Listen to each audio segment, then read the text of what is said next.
Now, I made a video for the state of Virginia and its 13 electoral votes talking about how the Trump campaign was very interested in contesting the state. Now, in the video, I didn't completely rule it out, but I recognize that Virginia is a state that it was very Republican in the early 2000s, and over time, since really 2004, it has increasingly become more Democratic time and time and time again, and that the Trump campaign would likely have a very difficult time trying to win it. But the Trump campaign has insisted that they are going to try to win Virginia and put it in play.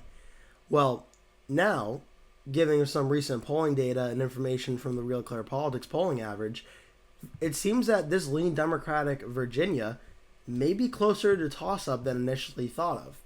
And here's what I mean by this. In the latest 2024 Virginia election for Trump versus Biden, Donald Trump has now actually taken a very narrow lead over Joe Biden in the state of Virginia. Trump is polling around 43.8% of the vote to Biden's 43.4%. And you can see, if you look at some of the polls that lead into this polling average, it hasn't looked like the traditional way Virginia has been voting for in the past few years. Typically, we'll see a lot of polls that show the Democrat up like 5-10 points or so, and maybe one or two of the Republicans leading. However, using only 5 polls here on Real Clear Politics, they show 2 ties, Biden up by 3, Trump up by 3, and Trump up by 2. So it's always difficult when looking at polling because you never really know how it's going to turn out until the actual election. But at very least, what you can take away from this is nothing is showing that this is a typical election for Virginia, where the polls end up showing Biden's going to win by a lot and Biden ends up winning by a lot on election day. At least right now, the polls in Virginia are not suggesting that. And here's what I want to show you. This is what I mean. I'm going to be going through some past races in Virginia and looking at the polling data, and I found something very interesting about it. But just keep these numbers in mind. Trump 43.8%, Biden 43.4%. Trump's up by about 0.4% in the polls. Let's go back to 2021, the Virginia governor's race for Glenn Youngkin versus Terry McAuliffe. Similar to the Trump versus Biden race now, this race really never had a lot of polls in the final weeks of the campaign showing a massive win one way or the other. There was the one Fox News poll which had Glenn Youngkin out by 8. But the rest of the polls were either McAuliffe +1 or a tie, or Youngkin +2 or a tie. So what I'm telling you is the polling data does not really suggest a massive blowout in Virginia in 2021. And on election day, that ended up happening. Youngkin ended up winning by about 1.9%.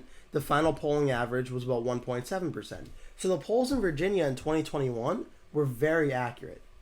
And just to show a little further, let's go back to 2020, where RCP did not conduct the polling average for me, but just doing quick math, you can see Biden led in every single poll, but he also led right around that, and you average it all out, around that 10%, 11% range, and he ended up winning by about 9.4%. So in 2020, even though Biden won by a lot, the polls were actually very, very accurate for how Trump and Biden would perform in the state. So that's what I'm trying to get at least in the last 2 elections, the Virginia polls have actually been pretty accurate in getting the correct spread margin of the winning candidate. Now let's look at 2016, Donald Trump versus Hillary Clinton. Hillary Clinton wins the state. She picks Virginia Senator Tim Kaine to be her running mate. And, of course, Hillary won in all the polls. But how is she winning? 6 points, 4 points, 9, 5, 2, 6, 6, 4. At the end of it, it all averages out to 5.3 points. And the final result ended up being Clinton won the state by 5.4%. So what I'm saying is, on election day, the final results and percentages themselves, they might be off by a little bit, by a point or two or a few points, but the spread, the margin in which the winning candidate wins, at least in the past few elections in Virginia, have been very accurate. And this could continue when we look back at 2024. Obviously, we have a lot more time till the election, so there's definitely room for things to change for both Biden and Trump. Trump's lead could get bigger, Biden could rebound and take the state back. It's really hard to tell because Virginia does have such a long track record now at being a traditional swing state that started voting Democrat a lot more. But Virginia, at very least, is showing that 2024 is going to be the most competitive election Virginia has had with Donald Trump in the ballot. If the margin is over 5 points in Virginia, like it was in 2016 for Biden over Trump, I would be shocked. I think this election is looking more like Youngkin in 2021 than Clinton in 2016, if you want to know my personal beliefs on it. Trump, the fact that he's even close to leading, I think kind of says it all. But the fact that he is leading right now, I think puts Trump in a very good possible situation where maybe flipping Virginia isn't as crazy as once thought it was. So now just doing a real quick look, the Real Clear Politics polling map, they use a toss-up map where they have 219 states that are safe, likely, or leaning for Donald Trump. And Joe Biden has 198 electoral votes, strong, likely, or leaning for him. And as you can see, there are a lot of toss-up states in the toss-up column, but one among them is the state of Virginia. Okay, well, it's just in the toss-up column, whatever. I mean, it's still probably going to go for Biden on Election Day, right? Well, no. In RCP's no toss-up map, they actually have given Virginia to Donald Trump. And it's kind of funny. It's seeing red Virginia kind of looks weird because it hasn't been something that's really had a chance at happening since 2012. But seeing red Virginia on the no toss-up map, at very least, of course, this isn't the end-all be-all. Virginia can still go blue in 2024. There's no guarantee Trump will actually be able to win the state. But the fact that Real Clear Politics, a very reputable polling site and polling average and aggregate site, the fact that in their no toss-up map prediction, they even consider putting Virginia in the Republican column and Trump's column, let alone actually doing it, I think sends a message that, at very least, this is not the traditional, 2010s, 2020s election for Virginia.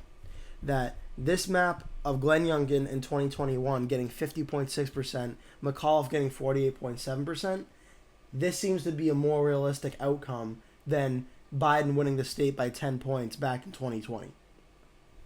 Again, there could always be voter turnout on Election Day that totally changes this, but so far, the polling data as of right now, as of July 21st, the polling data suggests that this map is a lot more realistic, and Trump has a very decent chance at winning this state. And like I did in my previous video, so if you want a more in-depth analysis of Virginia, you can go watch that one as well. You can see that, and I think I'm going to link the video at the end of this video as well, so it'll be easy. If you don't have to go look for it, I'll put it at the end of the video for you.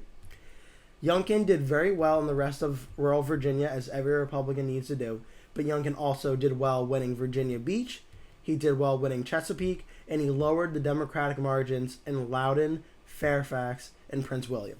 To win the state, a Republican no longer has to win any of these three counties, they just have to keep the margins smaller. And if Trump can put up these percentages that Youngkin did in these three counties, Trump's got a very good shot at winning Virginia by about a point or two. And for Trump to do that, I think that's exactly what he needs. Because, again, let's go back to the electoral map. Trump, in my view, starts with 235, Biden with 213. If Trump can win the state of Virginia, that puts him at 248. And then all Trump needs to do is win the state of Georgia. That gets him to 264. And now Trump just needs any one of the remaining toss-up states to win. So Trump winning Virginia, I don't know if him and his campaign are necessarily banking on winning that state, but I think they see it as, well, if we win Virginia, it gives us more pathways to victory. Because Virginia opens up a possibility where, let's say Joe Biden could win the state of Pennsylvania and Michigan, would definitely be a blow to Trump and the Trump campaign. But if Trump is able to win Virginia, it really doesn't matter because Trump can win with Wisconsin and Virginia and Georgia. Let's say Biden wins Georgia. Well, obviously that would be devastating for the Trump campaign, but again, it's not the end of the world because Trump can then come in and win Arizona and win Nevada, and Trump wins the presidency. If Trump is able to flip Virginia, it's a state that I don't think the Biden campaign is necessarily focusing a ton of attention on, and that gives Trump a bunch of other new pathways to winning the presidency if he can flip that state. If Biden can't flip Virginia, or if Trump can't flip Virginia from Biden, well then, honestly, we're in the same situation we're in now, where Trump is still trying to win by winning Georgia and winning Arizona and probably winning one of the Rust Belt states. Or just Georgia and Pennsylvania if things go perfectly for Trump everywhere else. So, Trump doesn't really need to win Georgia or need to win Virginia to win the presidency, but there's really no point in not going for it if the polls are this close. And if Trump can pull off an upset in Virginia, at very least, that gives him a few more pathways to winning, where it definitely increases his chances at becoming the 47th president.